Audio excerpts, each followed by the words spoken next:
Hello everyone, welcome to RPS online classes. आज हमारा video class 10 का केमिस्ट्री का होगा, जो कि हमारा है चैप्टर नंबर 4। मैंने चैप्टर नंबर 1, 2 और 3 कंप्लीट कर दिया है।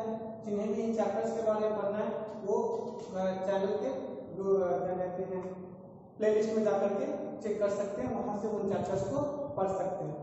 ये चैप्टर आगे के हायर स्टडी के लिए भी, मतलब केमिस्ट्री और ऑर्गेनिक केमिस्ट्री का जो स्टार्टिंग होता है वो यहीं से होता है। तो अभी तक जो भी चीजें हम लोग अभी हम लोग सिर्फ केमिस्ट्री पढ़ते हैं।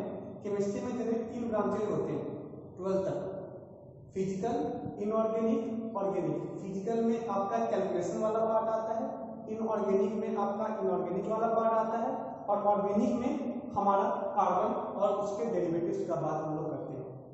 तो इस चैप्टर में हम लोग यहाँ मतलब इस चैप्टर में हम लोग शुरू करने वाले हैं कार्बन एंड इट्स कंपाउंड, जो कि हमारा स्टार्टिंग होगा ऑर्गेनिक केमिस्ट्री का क्लास 10 के बेसिक इन्हीं से शुरू होता है।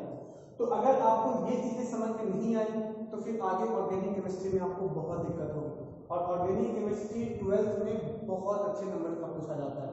तो बेसिक्स यही है, इन चीजों को अच्छे से पढ़ाई करोगे, कहीं भी कोई दिक्कत होगा तो हम लोग उसका सॉल्यूशन करेंगे। तो शुरू करते हैं। हमारा चैप्टर है कार्बन एंड इट्स कंपाउंड। तो इस चैप्टर में हमारा क्या है कि सबसे पहला चीज कि कार्बन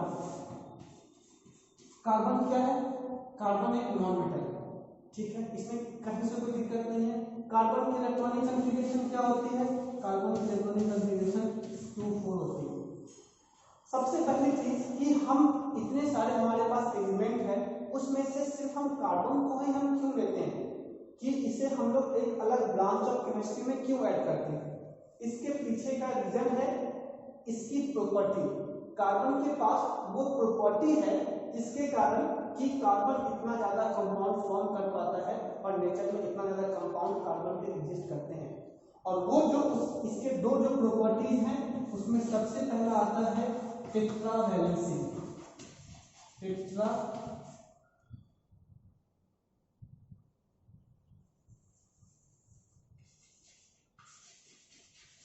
टेट्रावैलेंसी, और नंबर 2 आता है कैटेनेशन।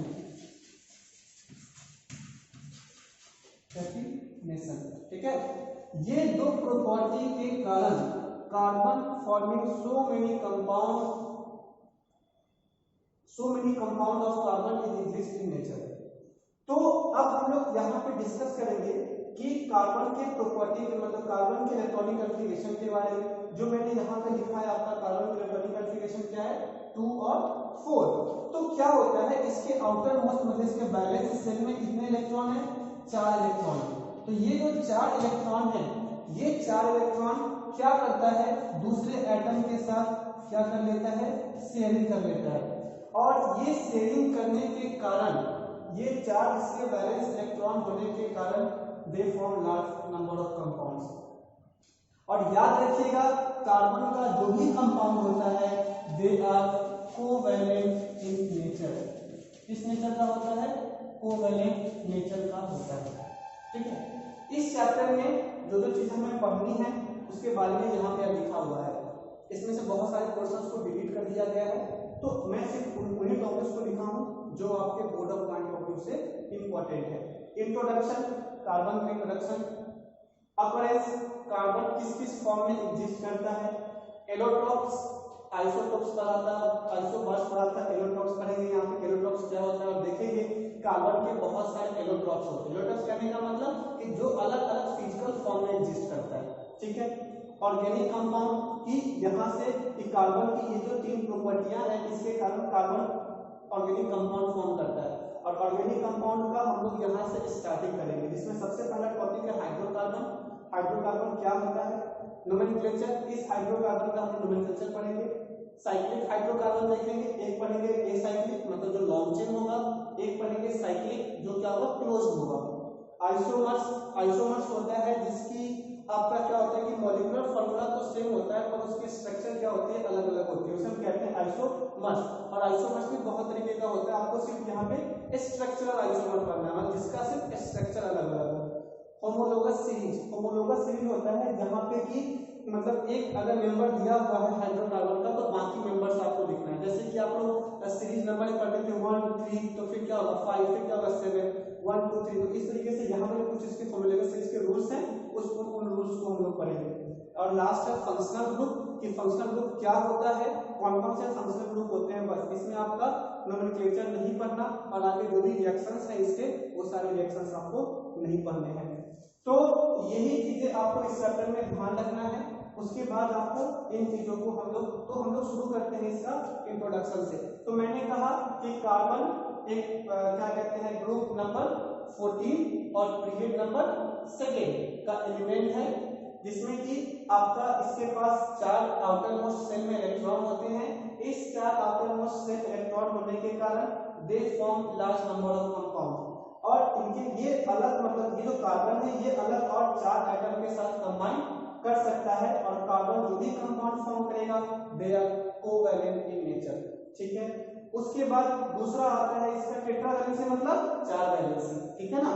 दूसरा आता है catenation. Catenation is the property of a atom to form self linking compound. मतलब कैटेनेशन प्रॉपर्टी होता है किसी भी एलिमेंट का या किसी भी एटम का, कि वो लार्ज नंबर ऑफ कंपाउंड क्या कर सकता है, फॉर्म कर सकता है बाय सेल्फ लिंकिंग। यहाँ देखिए बहुत इंपॉर्टेंट है, कैटेनेशन का मतलब होता है आपका सेल्फ लिंकिंग। ठीक है, ये आप ध्यान रखोगे। सेल्फ लिंकिंग मतलब होता है खुद से जुड़ना। जैसे सपोज कीजिए कार्बन है, फिर कार्बन, फिर कार्बन, फिर कार्बन, फिर कार्बन कार्बन कार्बन कार्बन, इस तरीके से कार्बन क्या होगा, खुद के साथ जुड़ के बहुत सारे कंपाउंड को फॉर्म कर सकता है। तो ये जो कार्बन के साथ कार्बन की जो बॉन्ड है उसे हम कहते हैं सेल्फ लिंकिंग। मतलब एक कार्बन दूसरे से दूसरे तीसरे तीसरे चौथे पांचवें इस तरीके से सेल्फ लिंकिंग होगा, तो उसे हम कहेंगे कैटेनेशन। ठीक है, और इसी कैटेनेशन के कारण ही कार्बन जो है सो मेनी कंपाउंड फॉर्म करता है। तो 2 प्रॉपर्टी होते हैं जिसके कारण ये carbon so many compound form करता है। पहला है टेट्रावैलेंसी और दूसरा है कैटेनेशन। आपको ये चीज ध्यान रखना है। ठीक है, तो अब हमारा इंट्रोडक्शन हो गया। अब नेक्स्ट हमारा है अकरेंस, कि अकरेंस मतलब कि वो किस किस फॉर्म में एग्जिस्ट करता है। तो कार्बन ये आपका कार्बन जो है वो 2 फॉर्म में एग्जिस्ट करता है। कितने फॉर्म में, 2 फॉर्म में। कौन कौन से, पहला आता है फ्री स्टेट, क्या आता है फ्री स्टेट, और दूसरा होता है आपका कंबाइंड स्टेट। ठीक है, कंबाइंड स्टेट। तो अकरेंस जब भी आपसे पूछेगा तो आप क्या कहोगे, कार्बन 2 फॉर्म में एग्जिस्ट करता है। पहला हो गया आपका कैटेनेशन क्या कहते हैं फ्री स्टेट, और दूसरा हो गया आपका कंबाइंड स्टेट। ठीक है, तो जब कभी भी हम फ्री स्टेट की बात करते हैं तो फ्री स्टेट कहने का मतलब है कि उसका क्या होगा, जैसे कि फॉर एग्जांपल डायमंड और ग्रेफाइट, क्या होगा डायमंड और ग्रेफाइट, कि इस फॉर्म में कार्बन जो होता है वो क्या होता है फ्री स्टेट में एग्जिस्ट करता है। ठीक है, डायमंड के फॉर्म में फ्री स्टेट में रह सकता है, और ग्रेफाइट। अगर हम कंबाइंड स्टेट की बात करेंगे तो उस केस में आप देख सकते हो, फॉर एग्जांपल कार्बन डाइऑक्साइड है ना, कंबाइंड स्टेट में है। कार्बन डाइऑक्साइड मतलब CO2, ठीक है, या फिर कार्बन मोनोऑक्साइड, या फिर कार्बोनेट के फॉर्म में। तो they are the combined states of carbon in which they occur in nature. Okay, ये आपको ध्यान रखना है कि 2 उसके अकरेंस हैं, कौन कौन से, free state and combined state. अगर हम फ्री स्टेट कहेंगे तो उसमें आएगा आपका डायमंड ग्रेफाइट, और अगर हम कंबाइंड स्टेट कहेंगे तो उसमें आएगा आपका CO2 और कार्बन मोनोऑक्साइड या फिर कार्बोनेट के फॉर्म में। ठीक है, अब नेक्स्ट हम बात करेंगे वो है हमारा एलोट्रॉप्स। तो एलोट्रॉप्स क्या होता है कि एलोट्रॉप्स होते हैं कि the element in which the physical form in which element exist, मतलब physical form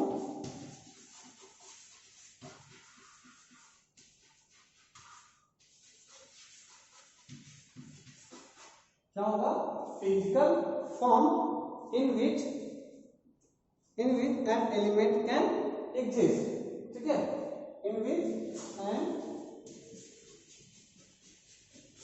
element can exist, उसे हम क्या कहेंगे आपका एलोट्रॉप्स। तो अब देखिए कि ये जो कार्बन के जो, तो यहाँ पे हम किसके एलोट्रॉप्स की बात करेंगे, कार्बन के। तो कार्बन के टोटल 3 एलोट्रॉप्स होते हैं, कौन कौन से, पहला होता है डायमंड, ठीक है, क्या होता है डायमंड, दूसरा होता है ग्रेफाइट और तीसरा होगा आपका बकमिस्टर फ्लोरेंस,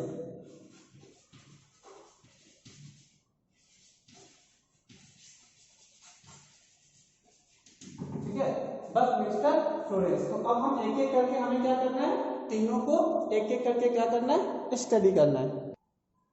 तो अब हम बात करेंगे कि पहला नंबर हमारा है डायमंड।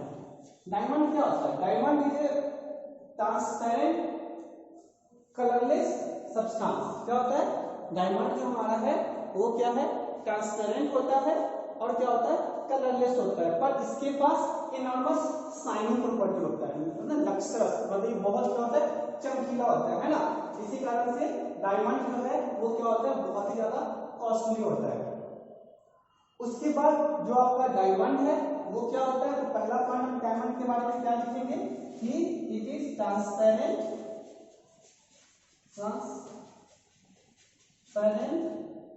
कलरलेस सब्सटेंस, ट्रांसपेरेंट होता है और क्या होता है, कलरलेस होता है। दूसरा हम क्या लेंगे कि डायमंड जो है वो क्या होता है, हार्ड होता है, कलरलेस हो गया। इसमें एक और आप ऐड कर सकते हो, इनॉर्मस शाइनिंग या फिर लस्ट्रस, ठीक है,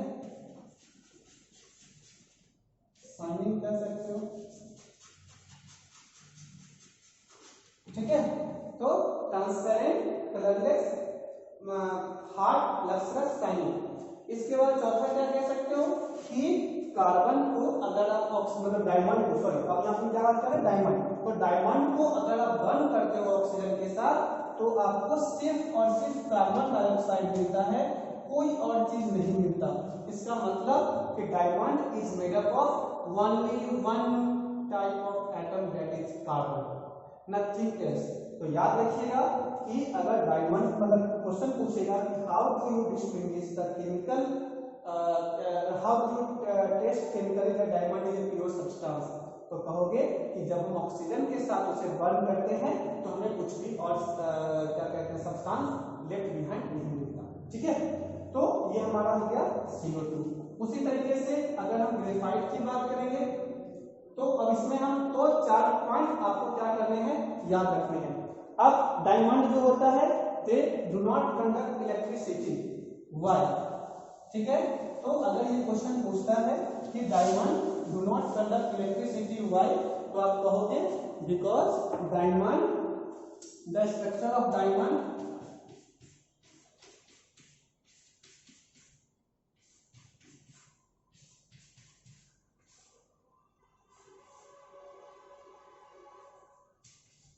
इस तरीके से क्या होता है कि देखो यहाँ पे प्रत्येक कार्बन बाकी अलग 4 कार्बन एटम से जुड़ा हुआ है। इसका मतलब क्या है कि carbon is exist in self linking form, और वहां पे क्या होता है कि कोई भी और इलेक्ट्रॉन नहीं है, क्या है, और इलेक्ट्रॉन नहीं है, जिसके कारण डायमंड जो है इलेक्ट्रिसिटी फॉर्म मतलब इलेक्ट्रिसिटी कंडक्ट नहीं करता, ठीक है, due to its tetravalent structure. क्या बोलोगे, due to its tetravalent structure of diamond they do not या it does not have any odd electron, so diamond do not conduct any electricity, ठीक है। तो ये हो गया डायमंड के बारे में। अब हम ग्रेफाइट के बारे में हम देखना चाहें तो हम ये कहेंगे कि ग्रेफाइट जो है वो क्या होता है, ओपेक सब्सटेंस होता है और उसका कलर कैसा होता है, ब्लैकिश कलर होता है, ठीक है, ब्लैक कलर और ओपेक।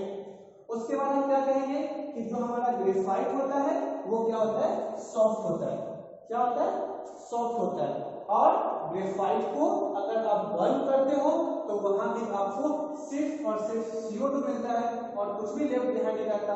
इसका मतलब जो हमारा ग्रेफाइट है वो क्या करता है, वो भी प्योर फॉर्म ऑफ कार्बन से बना हुआ है।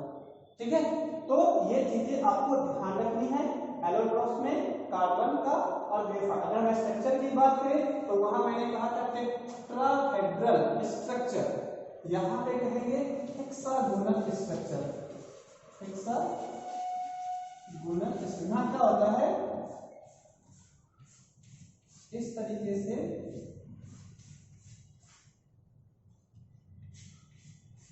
अगर आपके पास बुक भी हो तो आप देख सकते हो, इस तरीके से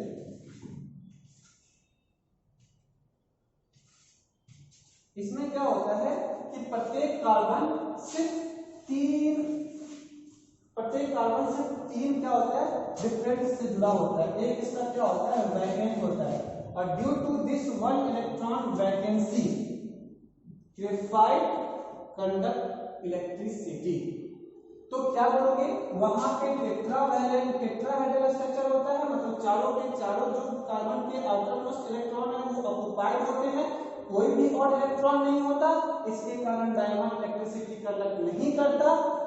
इसमें ग्रेफाइट में हेक्सागोनल स्ट्रक्चर होता है, प्रत्येक कार्बन डिफरेंट 3 कार्बन से अटैच होता है, एक इलेक्ट्रॉन अनपेयर्ड रहता है, इसी कारण से आपका क्या होता है, ग्रेफाइट कंडक्ट इलेक्ट्रिसिटी। तो आज हम इतना ही तक रहने देते हैं। हम लोगों ने इंट्रोडक्शन देखा, ऑकरेंस देखा, एलोट्रॉप्स देखा, इन चीजों को। अब इसमें एक और बचा हुआ है बकमिस्टर फ्लोरेंस, और थोड़ा सा और छोटा सा टॉपिक है, उसको पढ़ाने के बाद हम लोग वेरी इंपॉर्टेंट टॉपिक आगे बढ़ेंगे जो कि हमारा है ऑर्गेनिक कंपाउंड। ठीक है, तो आप इस चीज को अच्छे से लीजिएगा, इसमें कोई भी डाउट अगर रहता है तो आप पूछिएगा, और इस चीज को अच्छे से पढ़िएगा। अपना ध्यान रखिएगा, अच्छे से पढ़ाई कीजिएगा। Thank you.